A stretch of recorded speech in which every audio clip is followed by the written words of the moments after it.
Hello, welcome back to the Notcast, number 294. As you can tell by both the episode title, my t-shirt, and this record, I am talking about the new Metallica album, 72 Seasons, that was released last month. Also, last weekend, Newstead, former Metallica bass player, producer of an EP, distinctly called Metal, no fucking about there, and an album called Heavy Metal Music. Again, absolutely unambiguous, does exactly what it says on the very loud tin. Played his first metal show in about 10 years. So it's been all metal all the time here, despite what you might think about some of the other bands that I talk about being full of sad computers and sensitive men having feelings about inevitably relationships. I love a bit of metal. Always have done, actually, probably since the first time I heard it. And frankly, I think it's a phase I'm not going to grow out of. I'm going to be it forever. Like most blokes, especially the ones with no hair, I'm going to be very rebellious and listen to loud, shouty music because I think that comes in the tap water. Also, of course, I do come from Birmingham, home of Black Sabbath, Judas Priest, and Napalm Death. So it is obligatory to like metal. Or is it? Who knows? So today, talking about Metallica's latest studio record, released on the 15th of April 2023, so last month. I've been living with this one for about 6 weeks, and I thought the tour started, it's been underway, they've played I think 6 shows so far. It's time to get under the hood of this and to talk about this record and my opinions and impressions of it. Certainly it takes me a little while to get into a Metallica album. As you will know from my Lulu episode, sometimes it can take up to 12 years before you find a way in to the record in a way that makes sense to you. Death Magnetic, I got in days. Like, you know, I saw the show obviously the day the album came out, and I've been listening to the leak that had hit the internet for a few days before that. So by the time I got to the show, I was all in. Hardwired to Self-Destruct took a little bit longer for me to get into. Lulu took me a lot longer to get into. 72 Seasons, I'm very pleased to tell you, is, in my opinion, a very good Metallica album. It's not the best, certainly not the worst. It's a band, when they get to this age and this point in their career, having been going for 40 years and released, I think, 11 albums, because they're not very prolific. They make Kraftwerk look like Prince or Frank Zappa, or Buckethead for that matter. Metallica have stayed the course. So when bands get older, I think there's two issues. The first one is they effectively become a touring museum to who they used to be, and it becomes a way of remembering kind of the music that you used to love when you were younger. And I mean, certainly some bands have made a career out of this. You look at the set list for bands, any band of a certain vintage, they've got what is called a legacy career. So they're effectively touring on the memories of who they used to be. And especially some bands, as they get older, the ticket prices go up, the number of new songs goes down, and everyone goes, I love this song. It came out before I'd ever kissed a girl, or a boy for that matter. We're, no judgment here. We're a broad church. Certainly my record taste kind of indicates that. But when you have a band that's been going for that long, inevitably, whatever they do is going to be held up against what they have done previously.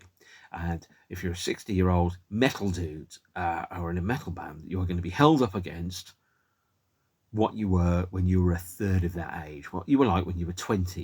You had all the hair on your head and none of the hair on your chin. And all the tattoos that you had came on in issues of Kerrang, as opposed to on your arms. And you had, the ability to rock and roll all night and party every day, as the Knights in Satan's Service once had it. So 72 Seasons, compared to the band that made Kill 'Em All or Ride the Lightning or Master of Puppets, very, very different. Completely different band.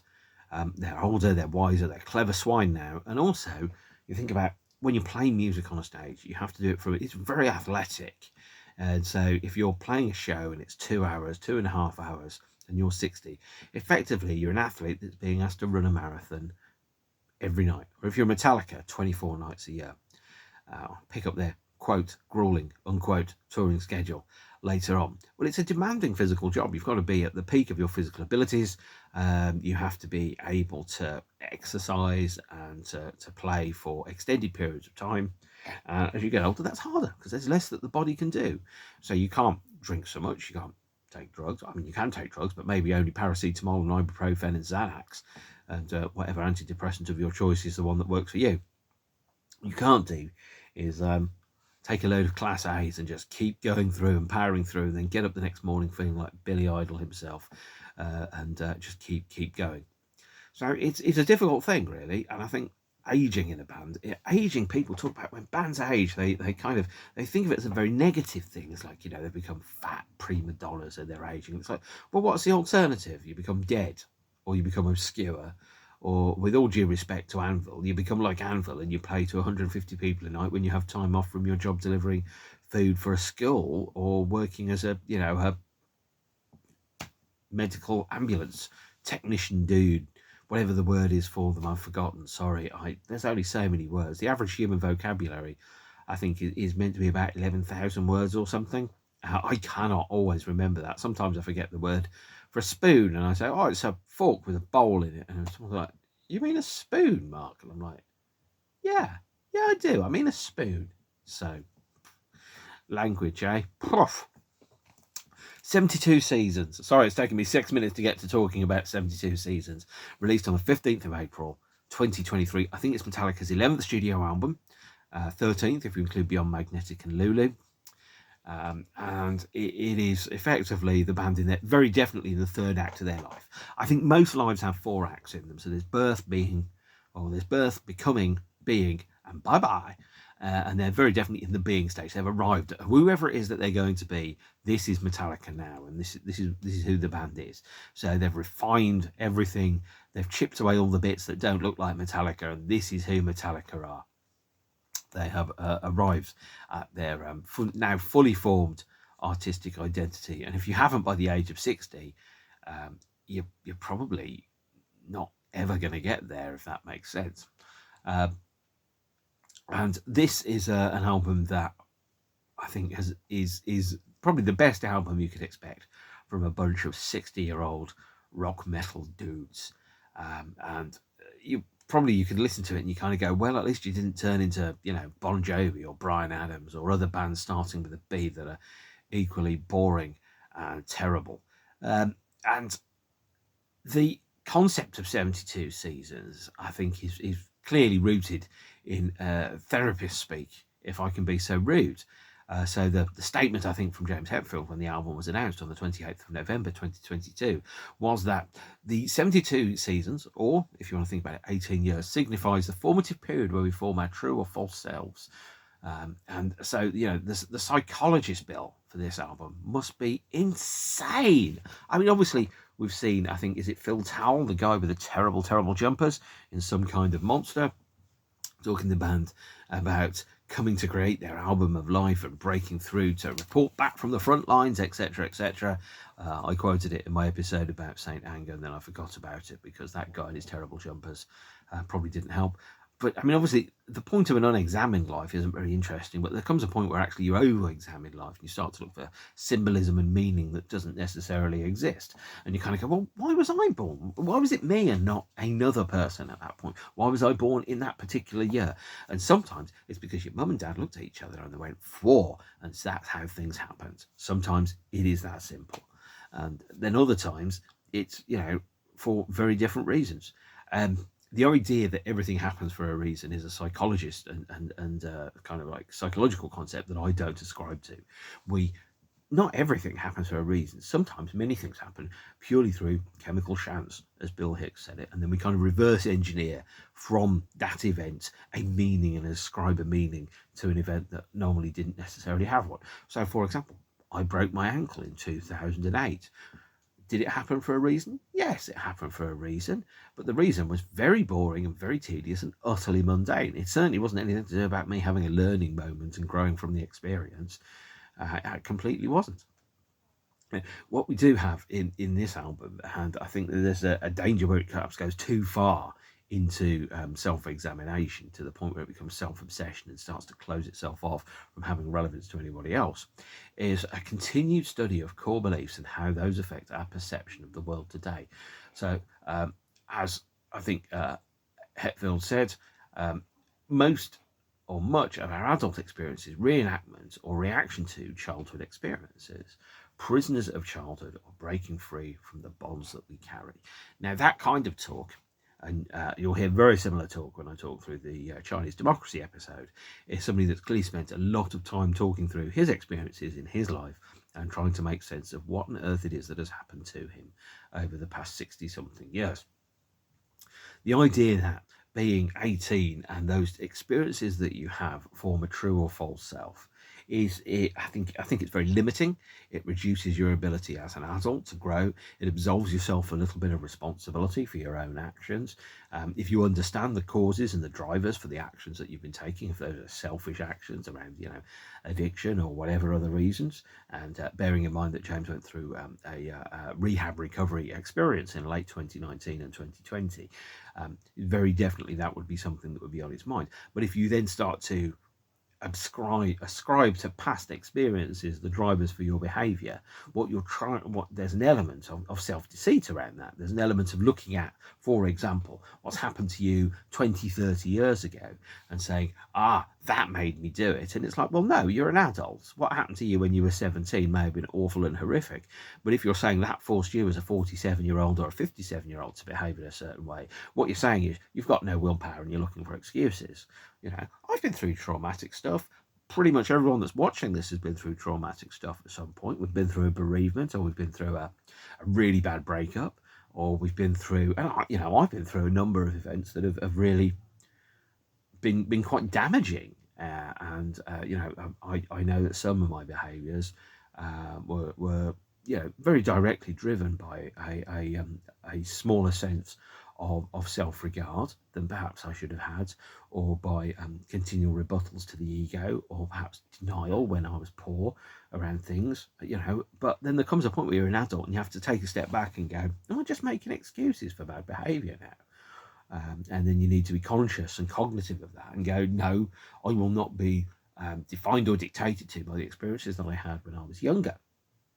And those experiences would then not become reasons, they become excuses, because, as my mother once said, if it's good enough, it's a reason and not an excuse. What she didn't realise then is she just told me I had to make my excuses better and stronger, and I never had an excuse again. I always had reasons. And that, by the way, came from when I missed the train home. Well, I was, when I'd go to town on my own when I was 15 or 16, and I wouldn't stay out too late, but I'd want to be back in time for dinner, and I'd spend a little bit longer than I'd planned in some of the record shops, and then all of a sudden I'd miss the train and I'd arrive half an hour later, and if you didn't have a mobile phone, you couldn't exactly text home and go, yeah, I've missed the train, I'll be back soon. And I'd be worried sick about you. Whereas when I was 16, my mum and dad would go out, and they'd go out on New Year's Eve. I'd stay in watching television, and I'd be the one worried about them when they came home late. There was very definitely a time when I was like, what time do you call this? I was like being told off like they were 16 and I was the adult in the process. So to be an adult, you have to behave like one. You have to take responsibility for your actions. And so the idea of from the formative period there that defines it is that once you get to a certain point in your life, you have to own and take responsibility for your actions. You don't necessarily have to accept the full consequences of those. And what you do have to do is that you have to then look at your behaviours and then make a decision around, is this who I'm going to be, or is this not who I am? Am I going to be somebody that's different and better?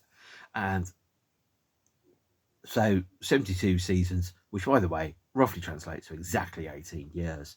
And 18 years ago today was the 29th of May, 1990. No, hang on, when I was 18. Yeah, no, that didn't work. Unfortunately, when I do these videos, I just start talking with my mouth open. I don't have the ability to edit, because if I had the ability to edit, I most definitely would have taken that last sentence out. But we're here and it's live and it's unrehearsed, as you can clearly tell. So, 18, when I was 18, for example, which was, 31 years ago. So the summer that I turned 18 was 1991. I had a really bad summer that summer. I had my first relationship was really, really bad. But it wasn't bad because of my behaviour. It was bad because of somebody else's behaviour. And whilst those people appear to have expressed some degree of regret around what they behaved like, even I, as an 18-year-old, looking at that, knew that some of that behaviour was not right.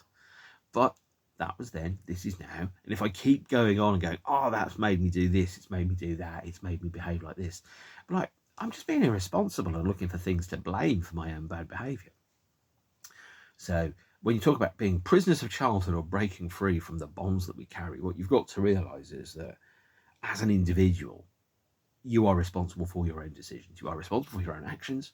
You need to understand what's caused that. And sometimes this album certainly feels like perhaps there's been quite a lot of that going on. It's perhaps almost too much examination, at the point where perhaps they might almost have kind of lost sight of the original starting point of the journey.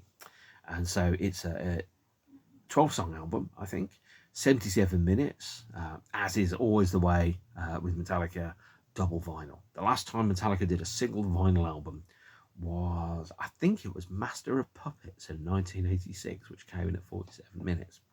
So they're a band that do long songs. Brevity is not their strong point. And there have been 4 singles released from the album so far. And the album sold 146,000 copies in America in its first week, which is, by the way, over 100,000 more copies than Lulu has sold in its entire lifespan in America. It got to number 2 in the US, number 1 in the UK. It's the first UK number 1 studio album by Metallica in 15 years, which they've said is, a really big deal on their news articles. But really what that means is they don't make albums very often, because the gap between this and the previous album is, I think, 7 years. So it was Hardwired to Self-Destruct in late 2016, this in April 2023, and then going before that, it was 8 years before that we had the Death Magnetics. And it also got to number 1 in the UK and Australia, Austria, Belgium, Canada, Croatia, Denmark, Holland, Finland, France, Germany, Greece, Hungary, Ireland, New Zealand, Norway, Poland, Scotland, Sweden, and Switzerland. So lots and lots of places. And Portugal, by the way. So number 1 in lots of countries. Metallica are a huge, huge band.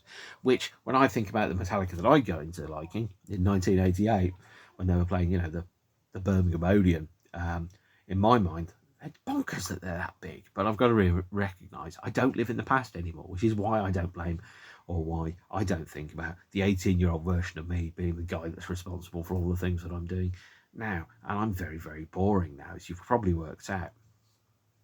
So Metallica is a huge machine at this point. They're a stadium rock band.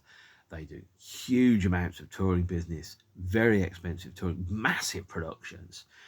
And they've become a band like Paul McCartney or the Rolling Stones or the Cure. And when you think about the bands that they think about as their then contemporaries, they're then thinking about the game plan that bands like the Stones have had, which is you don't do many studio albums, you do a lot of touring, you have a pretty solid lineup, and you just keep going no matter what. First track released from the album, which was released in November 2022, is Lux Eterna. And that is the title track. Well, more correctly, that was what James wanted the title of the album to be, is Lux Eterna. Lux Eterna, by the way, takes its name from a Bible verse, I believe, and it I think it's like the Roman Catholic Church's communion has a line about Lux Eterna in the original language, which translates as everlasting light. And I think that Lux Eterna is one of the best Metallica songs ever. It is short, it is short, sharp, and punchy as well. Really, really reminds me of both the Hardwired title track, but also of Motorhead, especially the Overkill period or Bomber. That short, sharp, 3-4 minute assault on your senses that's very quick, done and over in a flash, and quite aggressive. Really wears its new wave of British heavy metal influences on its sleeve, very, very obviously. I think the lyrics are really interesting, because the lyrics it mentions around the everlasting light, but also it kind of talks about the lyrics allude to an understanding around both the death of and the return to the live music arena. Obviously, this album was born during COVID, and COVID was a period where we couldn't go and see bands, or if we did, we had to sit down and stay 6 feet away from each other and order through an app. I did a couple of COVID shows. It was bloody strange, and I didn't like it. And the lyric that we've got for Lux Eterna is very much around that experience of being back in the crowd. We are the road crew, Metallica and Motorhead, obviously wearing their influences on the sleeve there, but being in a crowd at a show, feeling at one with both the audience and the band, an exchange of energy. Now, if you listen to some of James's perhaps more embarrassing stage raps, it's all around family and exchanging energy between each other and all that type of stuff. But then in the context of Lux Eterna as a lyric, it really feels it's a song that seems to be addressing the absence and the return of the live music experience. The lyric is anticipation in domination, a sea of hearts beat as one, united, magnification, all generations, approaching thunder, awaiting the light, full speed or nothing. And you kind of go, and there's lots of other lyrics around that. Never alive more than right here tonight, lightening the nation, amplification. And you kind of go, yeah, it's about missing shows. So there's that sense where when you're in a room with a band, and it's a band that you love, they might have changed you or changed your life or shown you how to, shown you some light when things were dark, for example. And there's that sense where you're in the same room as the songs that saved and changed your life, and you kind of go, this is my people, this is my crowd, we love the music and we love it loud, as I think Crazy Nat by Kiss has it. But it's that point where it's kind of talking about the return of live shows post-COVID. It's around a requiem as well for what we could have lost. So during COVID, there was very definitely a time when we kind of thought, are shows going to come back? Are we going to stand in rooms with bands that we love ever again? Is that going to be a memory? And when we come back, we're not going to be the same. What's that all going to be about? What's that going to be like? That moment where I went to my first post-COVID show as opposed to my in-COVID show, when you turned up and it wasn't masked and everyone was in the room and there wasn't social distancing. It was the Sisters of Mercy and supported by Jesus Jones, of all people. And that moment where I stood there and I was kind of going, I think it's back. I think we're through the other side of this. I think we might have survived this. We're not the same, but we survived it. It was a strange feeling. And I mean, I never thought I'd cry at a Jesus Jones show, but I did, because I was like, the thing that was such a huge part of me had returned. And it was different and it was weird and it was strange. But at the same point, I was like, I thought I'd never get to do this again. And that's the lyric. Lux Eterna is quite a bleak reference to, obviously, the everlasting light, the return of something. But also, as I said, it's part of, I think, a Roman Catholic mass as a requiem for the dead, and kind of saying, well, this is what we lost, and we are still here, and we have still come through, and we've come through to the other side. I feel like I should be selling this particular branch of my conversation through to James for his between song stage raps now. And are you alive? How does it feel to be alive? Fuck yeah. But did we lose concerts forever? Really interesting, actually, and a great song. And when I heard it, I was like, oh yeah, I have missed Motorhead. I'm really glad we've got... Oh, no, it's not Motorhead, it's Metallica.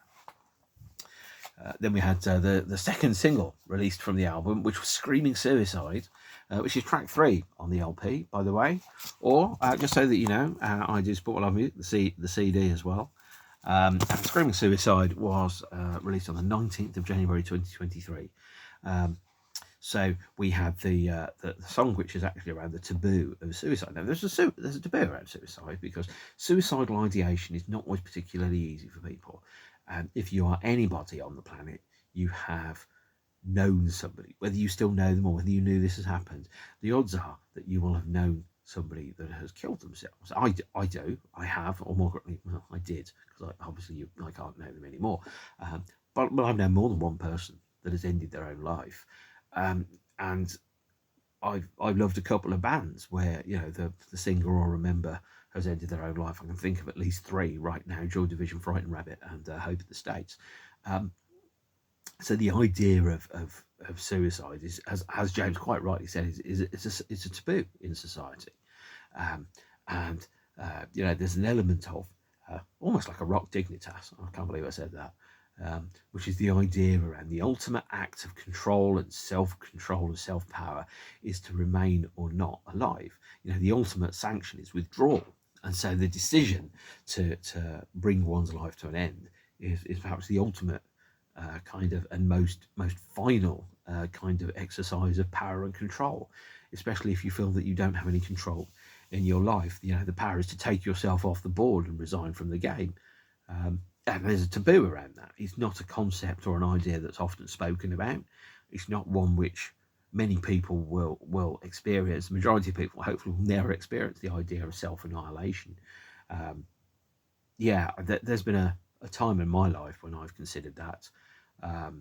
And I don't really want to kind of think too much about that or talk about it in any great detail. But there has been a time when the the prospects and the opportunities in my life were so bleak and my circumstances were so difficult that I felt that perhaps the only option that was open to me was to take myself off the board, topple the Queen, and achieve an exit. And it's a really frightening thought, because there's no certainty around what happens next. There's no certainty about an afterlife, or if there is an afterlife, do you go to hell, if you believe in religions, all those type of things. So it's around the idea of, and I think how you die and the method in which if you decide to die, should be at least as important as how you live, because you've got to have a dignity in your life.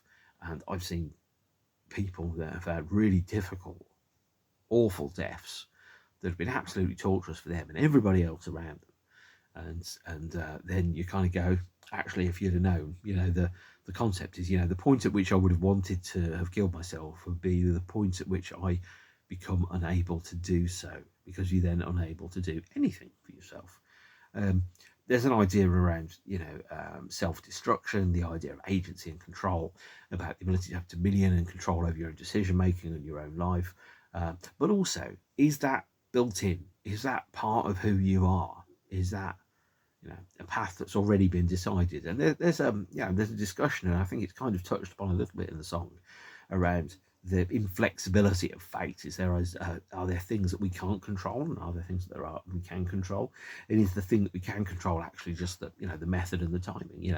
Are you going to grow old, or are you going to choose to not do so? It's a heavy subject. It's one that the songs very, very rarely address. Although my mind was brought to it actually earlier, because the album that I listened to today immediately before I put 72 Seconds on was the Dance Music by Master System. Master System's vocalist Scott Hutchison died by suicide in 2018. Much loved and much missed, and had a number of lyrics in his songs that clearly identified that was an idea in his head. And sometimes you kind of think, yeah, all the signs were there, but sometimes you don't know what they are necessarily. Screaming Suicide then, second song from the album. Heavy subject matter, but really, really important, because obviously some people make the decision not to make it, and other people make the decision to stubbornly do so, irrespective of all other things. There was a third single that was released before the album came out, this time in March 2023. It's called If Darkness Had a Sun. It's on side 3. It's track 9 there. And that is an interesting song. It follows up actually from another theme that's in a track called Shadows Follow as well, which is around consequences and reactions to actions and decisions that have been made. And If Darkness Had a Sun, by the way, reprises. And if you've seen Some Kind of Monster, you'll know the lyric around temptation, which appears all through Some Kind of Monster every once in a while, normally to a montage of band members drinking and eating expensive foods and dressing terribly in white leather jackets. It kind of, no good idea goes to waste. So it takes the temptation idea that appeared in Some Kind of Monster as a terrible offcut, and then turns it into a song itself. The idea is that in If Darkness Had a Son, there's a lyric around a beast that's shouting for what it's yearning and wanting to carry on the continue the the doom and the misery, as tying into some of the themes that are also My Friend of Misery. And should mention there are 3 songs on the album, 4 actually I think, which are co-written with Kirk Hammett. So the normal songwriting duo of Hetfield and Neil Ulrich is spread a little bit wider than normal on this album. So Kirk has co-writes on the 72 Seasons title track, Crown of Barbed Wire, Chasing Light, and If Darkness Had a Son. And Rob Jahijo has a co-writing credit on Sleepwalk My Life Away, and I think You Must Burn, and I think Lux Eterna, but I could be wrong there.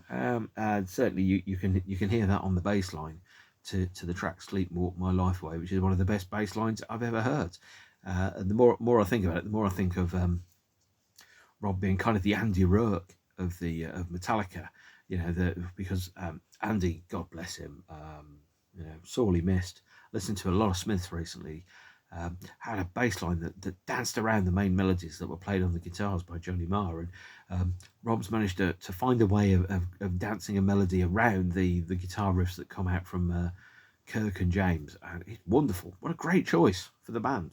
As soon as I heard that he joined, I was like, oh, what a fantastic choice. I wouldn't have thought of that.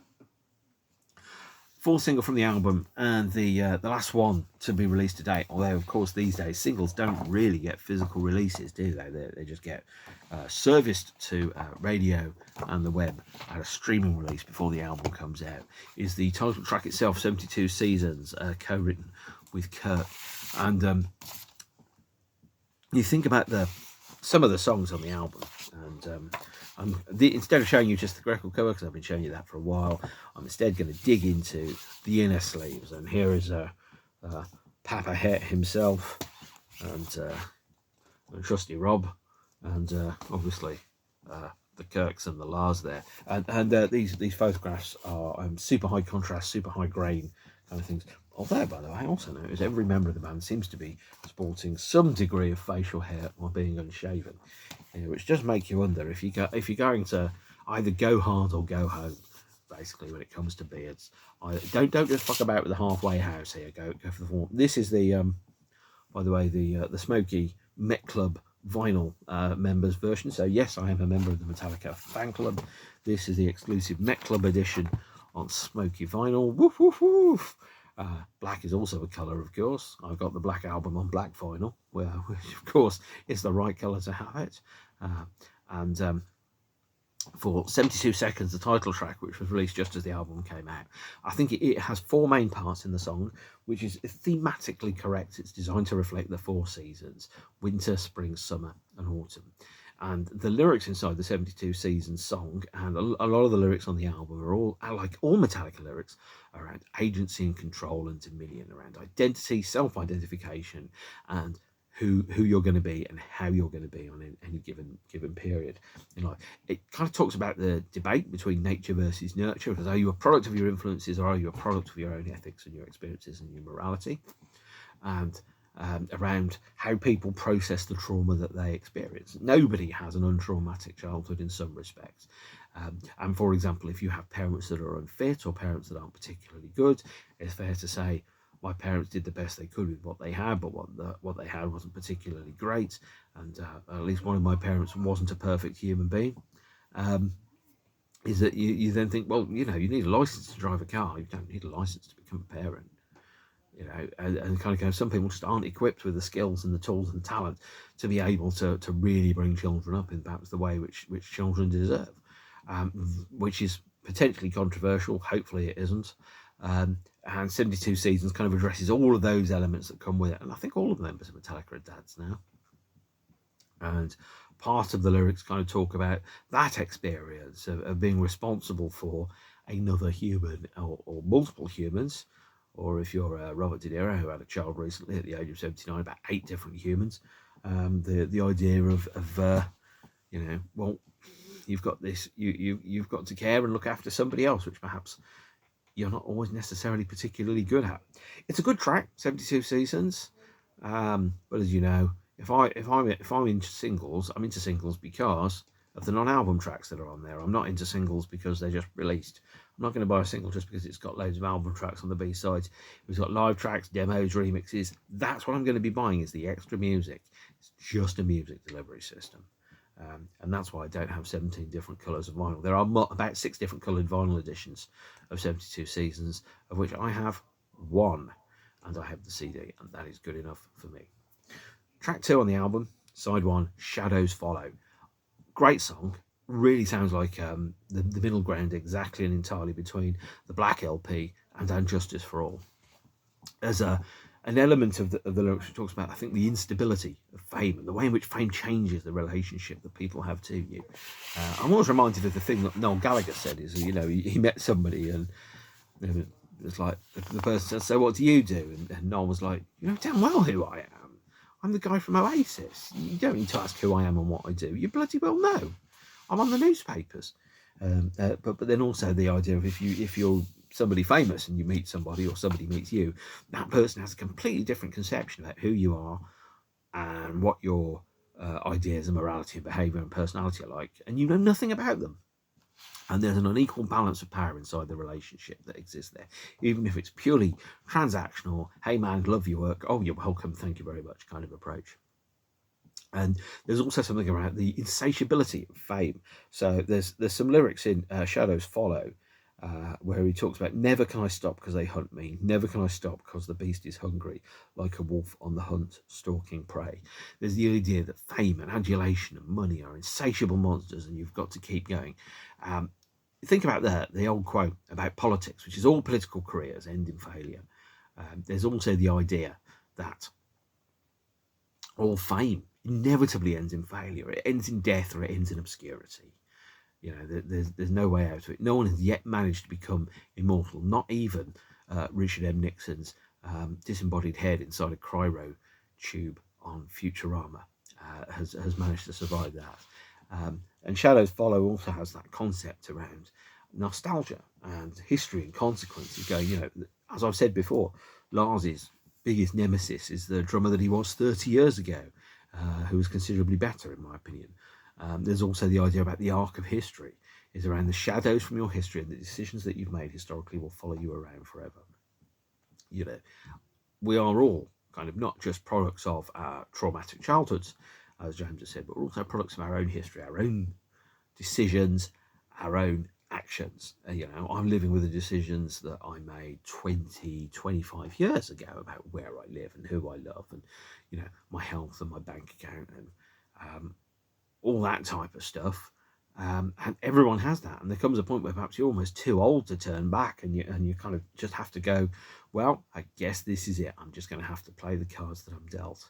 Now, track 3, side 1, is Screaming Suicide, as I've said before. So there's a lot in this album around agency and identity and control and consequence and responsibility. I mean, they're all, if you strip away a lot of the negative languages that sit alongside the songs on the album, they're all relatively positive experiences. They're optimistic, they're hopeful, they're going like, we can push through to the other side. When you go through hell, keep going, all that kind of stuff. But they are very much aware that life is a double-sided, double-edged sword, and an experience where there is good as well as there is bad. Track 4, because I've mentioned Screaming Suicide already previously, is Sleepwalk My Life Away. And that has one of the best bass lines I have ever heard. So thumbs up to Rob. Thank God you're in the band. Sleepwalk My Life Away kind of reminds me of a couple of things. One of which is where you get into a situation of repetition. You go into the same place, as Blur sang on Earn or Same. Earn or Same gets up at the same time every day, goes to the same place and gets the same train to work in the same office at the same desk, etc. But Sleepwalk My Life Away kind of comes in a number of flavours. It has a number of ideas that sit within it. The first one, I think, for me, is around you can repeat yourself. You can go to the same place, do the same things, etc., etc. And it becomes, repetition, and then it becomes tedium, and then it becomes boring. And then you kind of think, well, what's the purpose of life? Oh, I do this. Is it just good enough? Am I going to work in order to get enough money to survive the next month in order to go to work to carry on to yada, yada, yada, for example? All that stuff that goes with it. Sorry, I had to take a little drink break there. And obviously with Sleepwalk My Life Away, hang on, I'll have to turn it over onto side B now, because it's still on side A. 6 minutes, 56 seconds. Man, wouldn't it be good if they did a song that was 7 minutes, 6 seconds, and they said it was 6 minutes, 66 seconds? That's the kind of thing that Metallica should do, by the way. You can have that one for free, guys. Just give me a guest list for a show. Is the idea with Sleepwalk My Life Away is that you're repeating your life endlessly, and you wake up with no purpose, and you're kind of going, is this monotony? Is that good enough? Is that the kind of life that I want to live? Is this the life we really want? It's a conscious decision. Now, I make a conscious decision. I examine my life on a regular basis, and I make a conscious decision on a regular basis. Is, do I want to live here? Do I want to live like this? Do I want to live with these people? Do I want to work where I work? Do I want to do what I want to do? Do I enjoy the things that I think I enjoy? You know, there's conscious decisions that are being made there, and not everybody does that, and then they suddenly end up waking up one day at the age of 59 and finding out that they hate their life, although it's the life that they've built. You know, and Sleepwalk My Life Away is kind of asking that question around looking at yourself and going, is this the life that you want, or are you going to wake up and regret it all? Track 5 is You Must Burn, which I think is a great one. It's one of only 2 Metallica songs with an exclamation mark in the title. The other one is Atlas Rise from Hardwired to Self-Destruct, which is also a banger.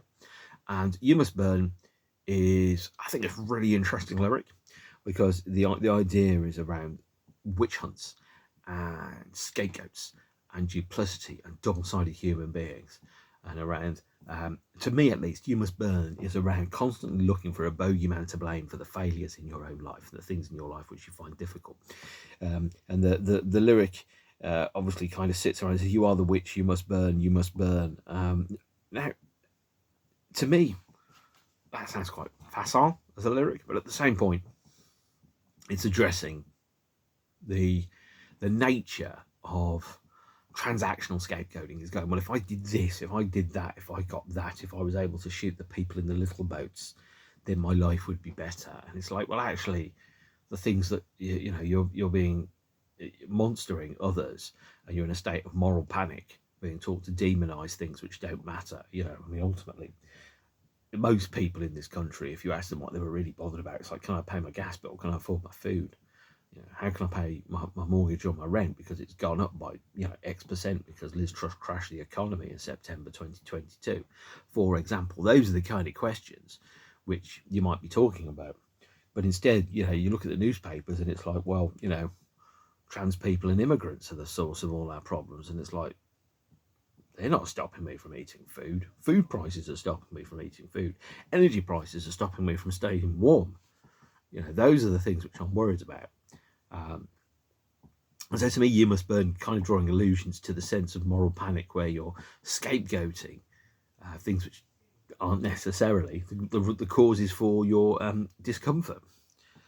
Luxy Turner, number 6, by the way. Obviously, Motorhead's Overkill with a slightly different title. And then number 7 is Crown of Barbed Wire, another Kirk Hammett co-write. I think Crown of Barbed Wire is a fantastic song. It's effectively kind of like a sequel and continuation of the themes that have been dropped in King Nothing, around power for the sake of it, around the ability to control, and the ability to conquer, and for example, if you're a monarch or an oligarch, having that degree of control and power over others that perhaps isn't necessarily appropriate. It's a great song, love it to bits. Haven't got a huge amount to say about it. And then we've got Chasing Light, number 8, again, a Kurt co-write. And that's really interesting, because the concept of chasing light, which ties into the theme of everlasting light, which is in Lux Eterna, is around the concept of ambitions, ideals, outcomes, things that you're chasing. You're chasing your, whatever it is, your heaven, in whatever form it comes. It's around as the American Constitution says, the right to pursue happiness. It's about the concept, the idea of struggle versus sacrifice and risk versus reward. It's around chasing those things and going, if I put the effort in, if I make the inputs, do I get the outputs? Really interesting idea. Some very interesting concepts around the idea of, without darkness, there is no light. Struggle on. that type of stuff. You know, the success is survival, as Therapy said on their album Cleave, which I think came out in 2019 or maybe 2018. The concept that the struggle is rewarding itself, which ties in with the idea around ambition and work and the American dream. Really interesting stuff here. And I think there's some really interesting and mature lyrical approaches in the album. Since we're on the second disc of the LP, I'm going to move from it's Metallica but upside down. I'm going to move from the Smoky Vinyl number 1 to Smoky Vinyl number 2, and we have If Darkness Had a Sun, which of course is track 9, third single, which I've talked about before, which features Temptation, as Hetfield sang in some kind of lobster, and instead we go straight to side D, which has the last 3 songs on the album. One is Too Far Gone. Too Far Gone is, I think it's got some interesting concepts in it, especially as you get a little bit older. The idea of how far is too far, how high is too high. Maybe taking some hints from Flight of the Icarus by the Iron Maidens there, but also talking about, is too far when you can't get back home? Is that when too far is? And perhaps sometimes also about self-defense. So especially if you've been hurt, or if you've been had a bad relationship, there's a tendency to isolate yourself, or as Therapy said in Troublegum, all people are shit, bad trip, tattooed on my brain. The idea that, who do I trust? Me. As Al Pacino said in that absolutely fantastic Scarface, that concept of self-reliance, self-identification, cutting yourself off from other people, because then you don't have a degree of vulnerability and people can't affect you, hurt you, or otherwise. Really interesting lyric. And the idea about how far is too far. Too far is probably when you realise you can't turn back. And that's when you've gone too far. But you only know you've gone too far when you've gone too far. You don't know, I'm just going over the edge of too far, I better pull back. So, interesting lyric. Also ties in, of course, with the themes of King Nothing, which I mentioned before, around you point the finger and there's nobody around, which obviously is also the theme that's in Crown of Barbed Wire. There's a lot of lyrical obsessions that Metallica are circling and revisiting and re-exploring from previous albums. Track 11, Room of Mirrors. Room of Mirrors really reminds me of a song by another band, a German band, the Kraftwerks, and their track Hall of Mirrors. Because it visits the same themes. It has the same ideas around the idea of, the artist sees himself in the looking glass. The reflection is what he sees looking back at him. Is that an accurate representation of who he is? Is the person that he is what he sees actually who he is, or is it what he thinks he is? Like when you hear a cat meow and it thinks it's being a really fucking badass, and it just comes out and it's like a meow. It's like, or it tries to look scary and it ends up just batting you, and it feels like, no, it's not very, batty, is it? I always remember seeing a nature documentary with a panther in it, and or a tiger, and it had no concept of its own strength. It wanted to kill something, so it kind of went, and it was like, what? And ran off. Whereas obviously if you're a tiger and you can kill something, you get your claws like, and but it doesn't know that. It doesn't know its own strength. And it doesn't know its own strength in a bad way, because it thinks, I'll kill this thing and I'll eat it. And it ends up just like knocking it away. And the thing goes, better run now. And off it goes, But there's that element of self-understanding around the reflection. Is who am I really? Who I really am, And tying in also with the lyric that comes from Pink Floyd's The Final Cut, which is, if I showed you my dark side, would you still love me? And there's a whole bunch of lyrics around self-identification, self-image, self-awareness, which are really, really interesting in the LP. Last track on the LP, and that's good because it's going to get dark soon, is 12, Inamorata, which I believe is Latin for a person's female lover. So it's a song that's written about a wife, girlfriend, life partner, etc. in the context of, and it could be, since all the members of Metallica are male, I'm guessing wives as opposed to husbands. There's a really dark lyric in here. It's the longest, by the way, it is the longest studio recorded Metallica track, aside from Junior Dad, which runs for 18 minutes, of which 10 minutes of that is feedback. But it's the longest recorded Metallica track without Lou Reed. And it really reminds me actually of U2's With or Without You. The idea that the lyric is around I can't live with or without you. It's around the loss of a lover. It's around the betrayal that comes with that. The idea that I can't, as the lyric in Blur's No Distance Left to Run, which is, I can't talk to you because I've seen your dreams. That type of stuff. The idea is you become so close to somebody and then you're not close to somebody. And there's a kind of a loss in there. I think one of the members of Metallica went through a divorce during the recording of this album, or was at the very least very close to it. And in much the same way that Acton Baby is U2's divorce album, this song seems to be probably the most obvious lyric around divorce and separation. The idea around being broken and almost kind of damaged through that process. Now, there's a thing called complicated grief, which is a rare phenomenon, which is where you go through a grieving process. Now, most grieving processes last for about 6 months. Complicated grief is where it lasts longer than 6 months, and it has more stages than your standard, anger, denial, bargaining, loss, acceptance kind of approach.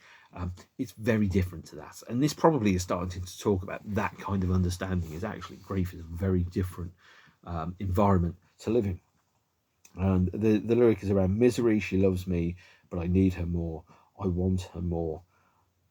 I love her more, and I end this war, and she's not what I'm living for.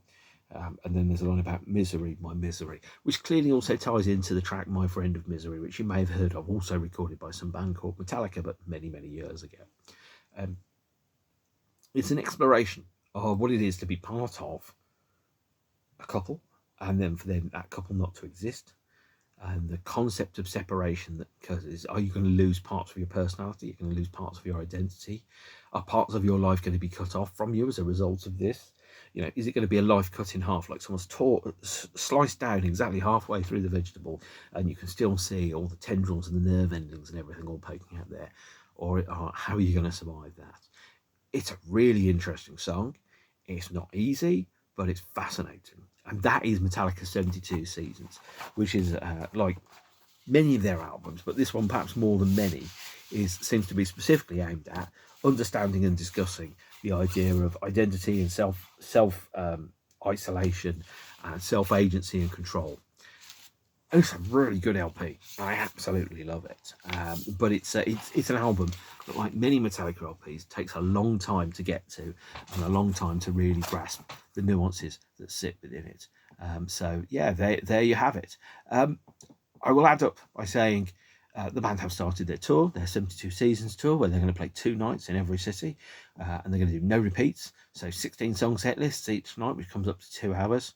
I did tell you Metallica songs weren't short. And I'm going to pick a bone here with their touring approach. So they're playing in 2023 32 shows in, I think, 13 venues. And in 2024, they're going to play, I think it's 24 shows in 11 venues, including 4 nights in Mexico. Now, apparently, this is a punishing tour schedule. And I'm going to pick a bone with this because playing 25 shows in a year is not a punishing tour schedule. I do more than 25 days work in a month, and my days are longer than Metallica's days. So the concept of 25 shows a year being grueling is, and let's not muck about, press the button, bullshit.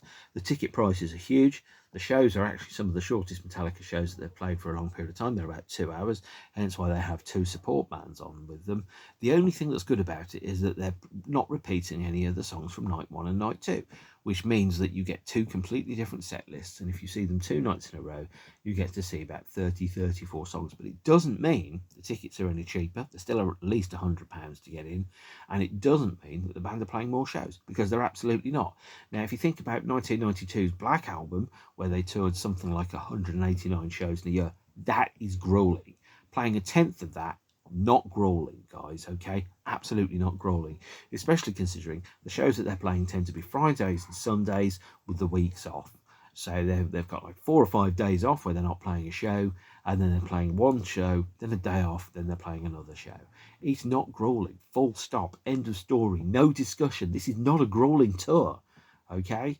And it dramatically reduces the ability that people have to go and see them because they're playing less shows, full stop.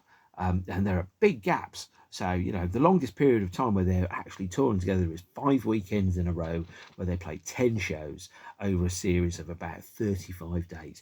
Not fucking grueling at all.